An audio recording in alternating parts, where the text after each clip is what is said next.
Hello student, आज हम लोग सीखेंगे properties of greatest integer function के बारे में। ऐसे आप लोग बुक में बहुत सारा प्रॉपर्टीज देखे होंगे, लेकिन आज आप लोग को बताएंगे इंपॉर्टेंट प्रॉपर्टीज। ऐसे ग्रेटेस्ट इंटीजर फंक्शन का प्रॉपर्टीज को खुद से भी डिजाइन कर सकते हैं आप। तो देखिए, फर्स्ट प्रॉपर्टीज,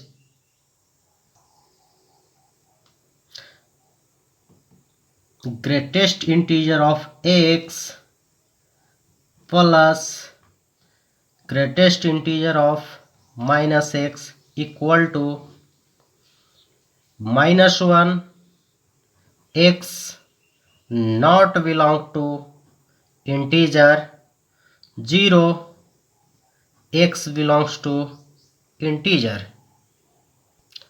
अगर x का वैल्यू कोई इंटीजर नहीं रहेगा तो उस स्थिति में इसका वैल्यू -1।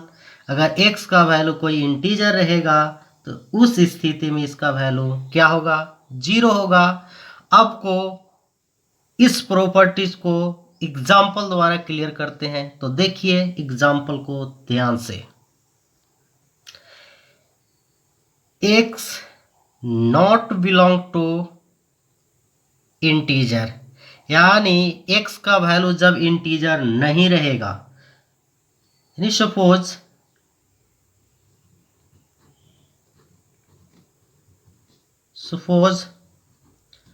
x इक्वल टू 5.4, यानी x का वैल्यू इंटीजर नहीं है। उस स्थिति में इसका वैल्यू यानी 5.4, greatest integer of 5.4 minus 5.4 equal to 5.4 का ग्रेटेस्ट इंटीजर का वैल्यू 5 होगा, माइनस 5.4 का ग्रेटेस्ट इंटीजर का वैल्यू -6 होगा। तो देखिए आया -1 वैल्यू। जब x का वैल्यू इंटीजर नहीं रहेगा तो इसका वैल्यू -1 होता है। तो एग्जाम्पल द्वारा आपको क्लियर कर दिए कि जब x का वैल्यू अगर इंटीजर नहीं है तो देखिए इसका वैल्यू -1 आया। यस, आप क्लियर हो गए होंगे। जब x का वैल्यू कोई इंटीजर रहेगा तब देखिए, अब इंटीजर रहेगा तो देखिए मान लेते हैं, सपोज दैट x का वैल्यू 8 ले लेते हैं। तो 8 ले लेते हैं तो इसका वैल्यू देखिए 0 आएगा। 8 greatest integer of 8 plus greatest integer of -8 equal to greatest integer of 8 का वैल्यू कोई इंटीजर ही आएगा, ग्रेटेस्ट इंटीजर ऑफ -8 का वैल्यू ये -8 ही आएगा। सब्ट्रैक्ट करेंगे इसका वैल्यू 0। यानी कहने का मतलब है बाबू कि अगर x कोई इंटीजर होगा तो इसका वैल्यू 0 होगा। तो यहाँ पर x कोई इंटीजर लिए और इसका वैल्यू देखिए क्या आया? 0 आया। तो ये प्रॉपर्टीज आपको क्लियर हो गया होगा। तो देखिए नेक्स्ट प्रॉपर्टीज, देखिए x plus integer equal to, इसको लिख सकते हैं greatest integer of x plus integer. इसको एग्जांपल से क्लियर करेंगे, आपको अच्छे से समझ में आ जाएगा। तो देखिए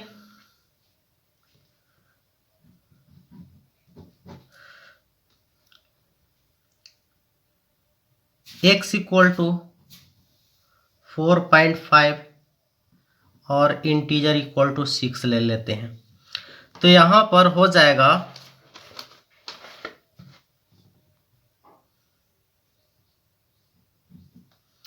4.5 plus 6 equal to greatest integer of 4.5 plus 6। इसको भी सोल्व करेंगे तो 10 आएगा। इसको भी सोल्व, ग्रेटेस्ट इंटीजर ऑफ 4.5 का वैल्यू 4 और ये ऑलरेडी 6 है, तो इसका भी वैल्यू 10, तो आपस में इक्वल हो गया। तो ये प्रॉपर्टीज भी आपको क्लियर हो गया होगा, ये प्रॉपर्टीज में भी आपको कोई दिक्कत नहीं होगा। तो आप नेक्स्ट प्रॉपर्टीज देखिए। आप देखिएगा properties third, greatest integer of x equal to greatest integer of x। अगर इसको जब भी सोल्व करेंगे तो ये तो पता है कि जब भी आएगा तो ये कोई ना कोई इंटीजर आएगा। इसको हम एग्जाम्पल द्वारा क्लियर करते हैं। सपोज x इक्वल टू ले लेते हैं 4, तो यहाँ पर इसको सोल्व करते हैं तो इसका वैल्यू ग्रेटेस्ट इंटीजर ऑफ 4 आएगा। इसको सोल्व करेंगे 4 निकलेगा। अगर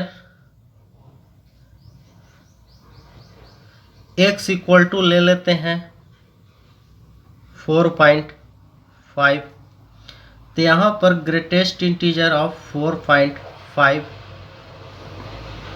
तो इसका वैल्यू 4.5 का वैल्यू इसको सोल्व करेंगे तो 4 निकलेगा, और इसको भी सोल्व करेंगे तो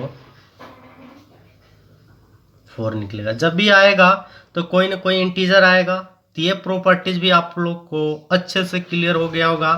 तो आप नेक्स्ट प्रॉपर्टीज देखिए। प्रॉपर्टी 4 देखिए, x minus 1 less than greatest integer of x less than equal than x।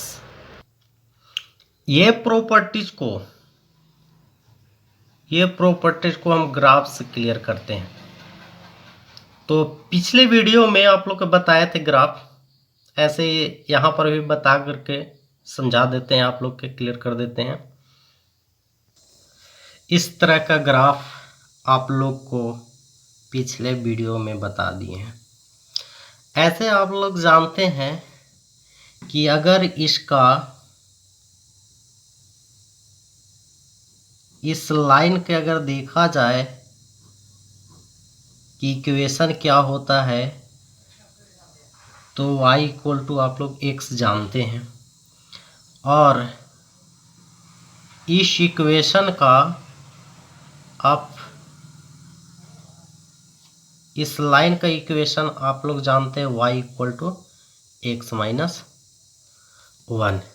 इस इक्वेशन का ग्राफ बनाएंगे ऐसा बनेगा, और y इक्वल टू का ग्राफ बनाएंगे ऐसा बनेगा। तो यहाँ पर देख रहे होंगे कि x माइनस 1 लेस देन, यानी इतना से ये वैल्यू बड़ा होगा और इतना से ये वैल्यू छोटा होगा।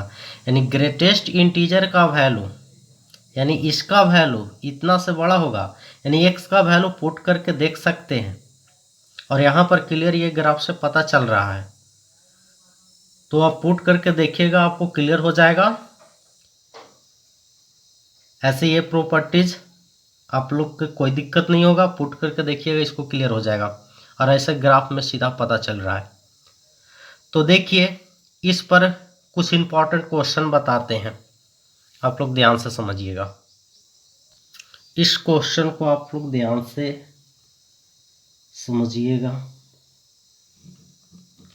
सोल्व कीजिएगा। Greatest integer of square, greatest integer of x का यानी इसका स्क्वायर हो जाएगा -9, greatest integer of x plus 20 equal to 0। ऐसे x का वैल्यू इसमें कहाँ से कहाँ तक बिलोंग करेगा, x का वैल्यू कहाँ से कहाँ तक होगा इस इक्वेशन का। तो देखिए, इस इक्वेशन को ध्यान से समझिएगा। सबसे पहले इसको सोल्व कर लेते हैं। मान लेते हैं कि greatest integer of x equal to y। जब इसको y मान लिए तो न्यू इक्वेशन जो बना y square minus 9y plus 20 equal to 0। आप लोग 10th और 8th में इस तरह का इक्वेशन को बहुत सॉल्व किए होंगे। Y square minus 4y minus 5y plus 20 equal to 0। देखिए y minus 4 y minus 4 y minus 4 और y माइनस 5, यानी कहने का मतलब है बाबू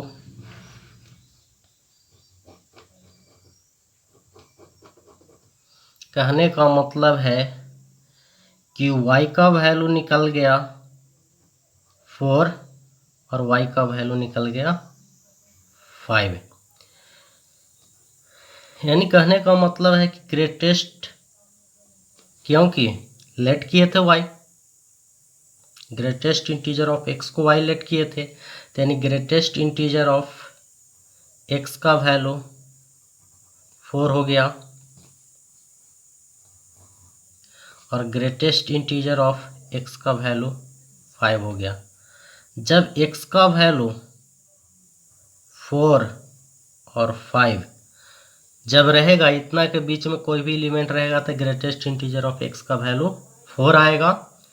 और जब x का वैल्यू बिलोंग करेगा 5 इंक्लूड रहेगा, 6 नहीं रहेगा, तो इतना के बीच में जब भी रहेगा कोई वैल्यू, उसका ग्रेटेस्ट इंटीजर का वैल्यू 5 आएगा। तो यहाँ पर x का जो वैल्यू रहेगा फाइनल, यानी इस इक्वेशन के लिए x का जो वैल्यू होगा, ये दोनों को मिला देते हैं तो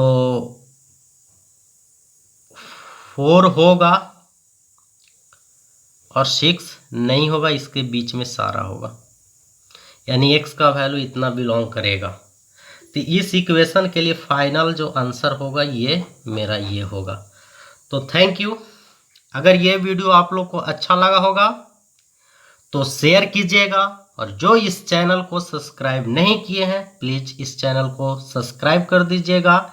आप लोग नेक्स्ट वीडियो का इंतज़ार कीजिए।